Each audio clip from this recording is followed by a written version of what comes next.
diberi kesempatan untuk wawancara bersama Ibu yang terkait dengan tugas saya pada demonstrasi kontekstual modul 3.1, di mana saya harus mewawancarai kepala sekolah dalam mengambil keputusan pada kasus-kasus dilema etika atau rujukan moral. Adapun maksud kasus dilema etika di sini itu adalah kasus versus benar versus benar, yang artinya sebuah situasi yang terjadi ketika kepala sekolah itu harus memilih antara dua pilihan di mana kedua masalah tersebut secara moral benar tetapi bertentangan. Dan ada pun kasus rujukan moral itu benar versus salah, di mana situasi yang terjadi di mana seorang kepala sekolah itu harus membuat sebuah keputusan besar antara benar dan salah. Jadi kalau Ibu selama menjadi kepala sekolah, kasus dilema etika yang pernah Ibu alami ada nggak ya? Untuk kasus itu pasti ada banyak, beberapa di antaranya kasus tentang guru yang mendapatkan masalah atau mungkin ada sedikit kasus ya, guru di satu sisi punya orang tua yang sedang sakit, tapi di sisi yang lain dia harus mengajar. Nah, di situ dilemanya biasanya. Terus di sisi lain si guru itu harus merawat orang tuanya, tapi di sisi yang lain dia kan harus tetap menjalankan kewajibannya sebagai guru. Untuk kasus yang selama ini banyak pasti kasus yang terjadi. Bagaimana cara Ibu untuk mengidentifikasi kasus-kasus itu apakah termasuk dilema etika? Bagaimana cara mengidentifikasinya? Yang pertama itu pasti kita identifikasinya itu kita cari tahu dulu nih permasalahannya itu seperti apa. Ya, kemudian kita bicarakan dengan guru terkait. Setelah dibicarakan permasalahannya bagaimana, saya juga pasti akan berbicara dengan guru-guru senior dan saya diskusikan juga dengan pengawas biasanya. Kemudian kami, saya sebagai kepala sekolah itu pasti menganalisis dan membuat keputusan apa yang harus diambil untuk guru tersebut. Jadi sebelum ada keputusan ada komunikasi dengan yang lain, pasti pertimbangan ya Bu. Selama ini bagaimana Ibu menjalankan pengambilan keputusan di sekolah ini, terutama kasus-kasus di mana ada dua kepentingan yang sama-sama benar atau sama-sama mengandung nilai kebenaran? Sebisa mungkin kan kita harus mencari solusi yang tidak hanya berat satu pihak. Kita harus mencari solusi di kedua belah pihak itu harus tidak ada yang dirugikan ya, sama-sama harus diuntungkan. Nah, kalau untuk guru yang kemarin itu ada yang orang tuanya sakit misalnya, bagaimana caranya biar kewajibannya di sekolah itu harus berjalan, tapi dia juga tidak meninggalkan kewajibannya sebagai anak. Jadi guru bisa mengajar pagi misalnya ya, jadi orang tuanya ditinggal dengan saudaranya, kemudian siang setelah mengajar itu diberi izin agar dia bisa merawat. Jadi sama-sama tidak merugikan ya Bu. Anak bisa bertanggung jawab sebagai anak mengurus orang tua, dan siswa pun tidak diterlantarkan. Gitu ya. Jadi terlaksana dua-duanya ya Bu. Kemudian langkah-langkah atau prosedur seperti apa ya Bu yang biasa Ibu lakukan selama ini? Itu tadi ya, kita yang pertama itu kita analisis dulu, dilihat dulu tuh kasusnya itu seperti apa, itu karena bagaimana, kemudian dimusyawarahkan dengan sejumlah pihak tadi yang mungkin guru senior, kemudian pengawas seperti itu, kemudian baru diputuskan harus apa. Hal-hal apa saja yang selama ini Ibu anggap efektif dalam pengambilan keputusan pada kasus-kasus dilema etika tersebut? Yang pasti komunikasi. Komunikasi itu harus. Kalau ada masalah sebisa mungkin dikomunikasikan, karena nanti akan berdampak kan, setiap masalah itu berdampak. Kalau guru yang misalnya dia mau berbakti kepada orang tuanya, tapi kan dia punya kewajiban di sekolah, nah itu kan kasihan yang berdampak itu, yaitu murid kan. Jadi segala sesuatunya itu harus dikomunikasikan terlebih dahulu dan dicari jalan keluarnya yang baik untuk semuanya. Jadi mungkin kita harus tahu ya dampaknya itu kapan ketika keputusan itu kita ambil ya Bu. Nah, hal-hal apa saja selama ini yang menjadi tantangan buat Ibu atau yang Ibu hadapi dalam mengambil sebuah keputusan, terutama pada kasus-kasus dilema etika ini? Ya, kalau tantangannya atau hal-hal yang begitu yang menjadi tantangan itu pasti tidak semua pihak itu puas gitu ya, atau mungkin tidak semua pihak itu suka gitu dengan keputusan-keputusan yang kita buat gitu. Tapi pasti itu kan akan menimbulkan suatu kritik, kemudian ada juga ada rasa yang tidak diterima gitu oleh beberapa pihak gitu. Tapi tetap kita itu harus membuat semuanya berjalan dengan kondusif. Intinya tidak semua keputusan kita itu bisa menyenangkan orang lain ya, seperti itu. Ibu punya sebuah tata kala atau jadwal tertentu nggak dalam menyelesaikan masalah dilema etika ini, atau Ibu langsung menyelesaikan di tempat pada waktu itu?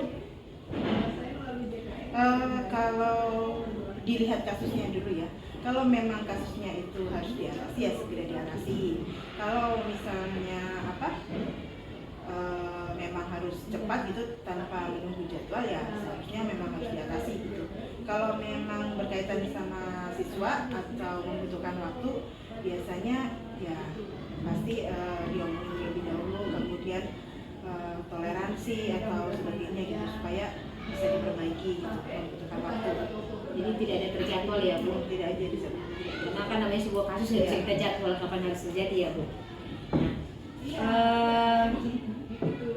Dari semua hal yang kita sampaikan Ibu, yang sudah kita bicarakan tentang masalah-masalah kasus-kasus dilema etika ini, ada nggak pembelajaran yang Ibu dapatkan atau yang Ibu petik selama Ibu melakukan pengambilan keputusan dilema etika terhadap kasus-kasus ini?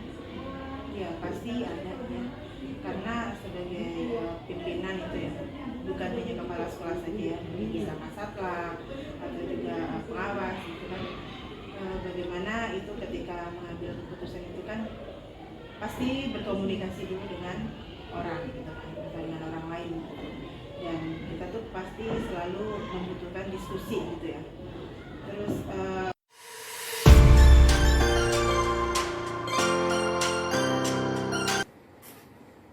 Selamat sore Pak Didian. Selamat sore Bu Ika.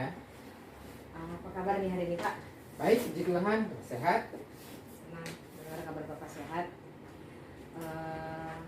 Sebelumnya Pak, saya mengucapkan terima kasih buat waktu yang sudah diberikan pada saya mau wawancarai Bapak yang terkait dengan tugas saya sebagai calon guru penggerak Angkatan 8 sesuai dengan demonstrasi kontekstual pada modul 3.1 mengenai pengambilan keputusan selama Bapak menjabat sebagai kepala sekolah.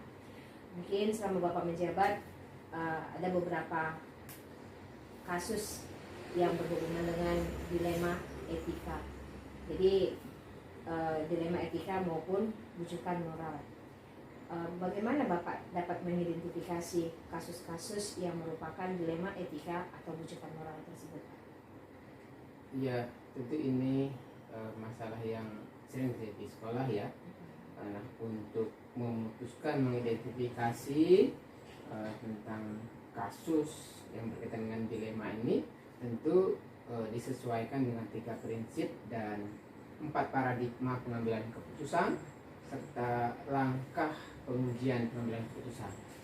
Selama ini ketika dalam menghadapi kasus itu, bagaimana Bapak menjalankan pengambilan keputusan di sekolah ini, terutama untuk kasus-kasus di mana ada 2 kepentingan yang sama-sama benar atau sama-sama mengandung nilai kebijakan? Wah, berarti ada 2 kasus nih ya. Benar, Ya. ada 2 kasus. Ada 2 kasus nih. Kalau 2 kasus seperti ini, berarti memang harus berhati-hati dalam mengambil keputusan. Ya paling nggak dimusyawarahkan, dicari mana yang lebih prioritas sehingga lebih penting atau lebih utama untuk diselesaikan. Pastinya ada langkah-langkah atau prosedur ya Pak yang diambil. Jadi seperti apa ya Pak yang biasa Bapak lakukan selama ini? Langkah-langkah yang kita lakukan tentu harus sesuai dengan 3 prinsip dan 4 paradigma pengambilan keputusan serta langkah pengujian dalam pengambilan keputusan itu. Hal-hal apa saja Pak yang selama ini Bapak anggap sangat efektif dalam pengambilan keputusan pada kasus-kasus dilema etika khususnya? Oke, baik. Nah, menurut saya langkah yang paling efektif adalah mengutamakan masalah atau kasus yang sudah kita prioritaskan tadi. Jadi kita diskusikan masalahnya yang kita prioritaskan tadi. Berarti yang harus diprioritaskan ya Pak? Betul. Kira-kira ada nggak ya Pak contoh kasusnya, misalnya pada faktanya gitu? Ada misalnya tentang ketertiban siswa, kita harus benar-benar teliti, bahkan harus bijaksana lah dalam mengambil keputusan supaya kita nggak salah. Tentang kedisiplinan berarti ya Pak? Betul, Ya? Kalau betul. yang berhubungan dengan siswa ya Pak? Iya betul. Untuk hal-hal apa saja selama ini yang menjadi tantangan Bapak yang Bapak hadapi dalam pengambilan keputusan, terutama pada kasus-kasus dilema etika? Tantangan ya pasti ada ya. Misalnya kita harus teliti, kita harus bijaksana dalam mengambil keputusan itu, jangan sampai tidak menyelesaikan masalah, malah timbul masalah yang baru. Karena apa ya, sebuah kebijaksanaan atau kebijakan itu yang kita ambil harus bijaksana dan bisa dianggap tidak bijaksana nanti kalau kita tidak betul-betul menyelesaikannya. Ada tata kala atau jadwal tertentu nggak ya Pak dalam sebuah penyelesaian kasus dilema etika ini? Atau apakah Bapak langsung menyelesaikan di tempat atau memiliki jadwal untuk menyelesaikan? Bentuknya atau ada prosedur nggak? Prosedur seperti apa yang Bapak jalankan?